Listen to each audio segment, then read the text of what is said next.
இந்திய திரைத்துறை வரலாற்றில் முதல் முறையாக கேரள திரைப்பட நடிகர் சங்கத்துக்கு பெண் தலைவராக ஸ்வேதா மேனன் தேர்வு செய்யப்பட்டிருக்கிறார். பொதுச் செயலாளர் பதவிக்கு போட்டியிட்ட பெண் நடிகை குக்கு பரமேஸ்வரனும் வெற்றி பெற்றிருக்கிறார். இது பற்றிய தகவல்களை தருவதற்காக செய்தியாளர் சந்தோஷ் இணைகிறார். சந்தோஷ், விவரங்கள்.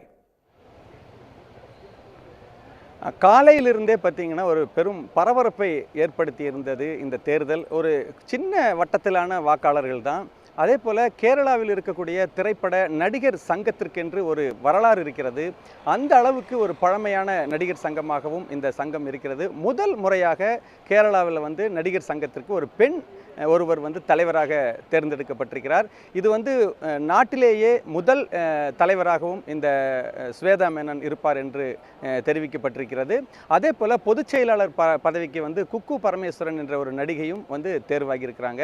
அதாவது பெண்கள் 2 பேருமே முக்கிய பொறுப்புகளுக்கு இந்த திரைப்பட நடிகர் சங்கத்திற்கு வந்திருப்பது குறித்து திரைப்பட நடிகை மாலா பார்வதி நம்ம பக்கத்தில் இருக்கிறாங்க. அவங்ககிட்டயே கேட்போம். முதல் முறையாக வரலாற்றில் இப்படி ஒரு தேர்வு பண்ணியிருக்கிறாங்க பெண்களை. ஸோ இதை பற்றி நீங்கள் ஒரு நடிகையாக எப்படி ஃபீல் பண்ணுறீங்க? ரொம்ப ஹாப்பி. இது ஹிஸ்ட்ரி, இந்தியாவிலே ஹிஸ்ட்ரி. எப்போவும் ஒரு பேட்ரியார்க்கி இருந்த ஒரு இடத்துல எப்போவும் ஒரு மேல் கோய்மை இருக்கும், ஆண் கோய்மை இருக்கும்னு சொல்லிப்பட்டது.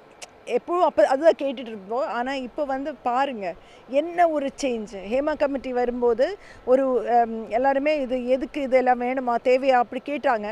ஆனால் இந்த கெட்ட பழக்கத்தை எல்லாமே திறந்து காட்டி எல்லாருக்குமே ஒரு புது வெளிச்சமாக, இப்படி எல்லாம் நடக்குதா, இந்த மாதிரி எல்லாம் லேடிஸுக்கு இந்த மாதிரி எல்லாம் பிரச்சனை இருக்கியா, அந்த மாதிரி. இது ஜஸ்ட் செக்ஷுவல் எக்ஸ்ப்ளாய்டேஷன் மட்டும் கிடையாது, நிறைய விஷயம் ஒர்க் பண்ணுறது, அந்த மாதிரி எல்லாமே நிறைய ப்ராப்ளம்ஸ் இருக்குது என்று புரிஞ்சதும் இந்த மேலில் இருந்த மம்முட்டி சார், லால் சார் எல்லாருமே அவர் மாறி நின்றுட்டு அதுக்கு முன்னாடி சொன்னாங்க, லேடிஸ் முன்னோட்டு வரணும், நீங்கள் வாங்க, நீங்கள் ஆனால் ஃப்ரீயாக இல்லை, ஃபைட் பண்ணி எலெக்ஷனை ஒரு பரபரப்பாக நீங்கள் சொன்ன மாதிரி ஃபைட் பண்ணி தான் அவர் ஜெயிச்சிட்டாங்க. இப்போ அது ஒரு தேராற்றல்.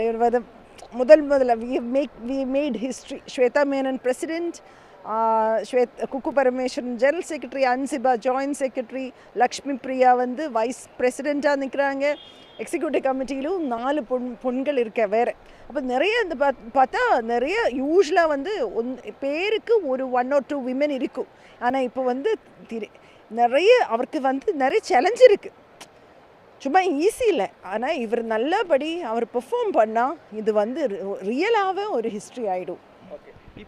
இப்போ இருக்கக்கூடிய நிர்வாகிகள் இந்த பெண் நிர்வாகிகளுக்கு இப்போ வெற்றி பெற்று தேர்ந்தெடுத்துக்கிறாங்க இல்லையா? இப்போ ஏற்கனவே இருந்தவங்க என்ன மாதிரியான வாழ்த்துக்கள், அந்த பிரச்சனைகளை ஃபேஸ் பண்ணக்கூடிய அளவில் அவங்க சப்போர்ட் பண்ணுறேன்னு சொல்லியிருக்கிறாங்களா? அது இனிஷியலாக ப்ராப்ளம்ஸ் இருந்தாங்க. இது எலெக்ஷன் நிறைய ப்ராப்ளம்ஸ் இருந்தாங்க, நிறைய ஒரு மெமரி நிறைய ப்ராப்ளம்ஸ் வச்சு. ஆனால் அவர் அது எல்லாமே they fought and they came forward. இப்போ எல்லாருமே ரொம்ப ஹாப்பியாக இருக்காங்க, எல்லாருமே சந்தோஷமாக இருக்காங்க. உடனுக்குடன் செய்திகளை தெரிந்து கொள்ள சன் நியூஸ் பெல் ஐகானை கிளிக் பண்ணுங்க.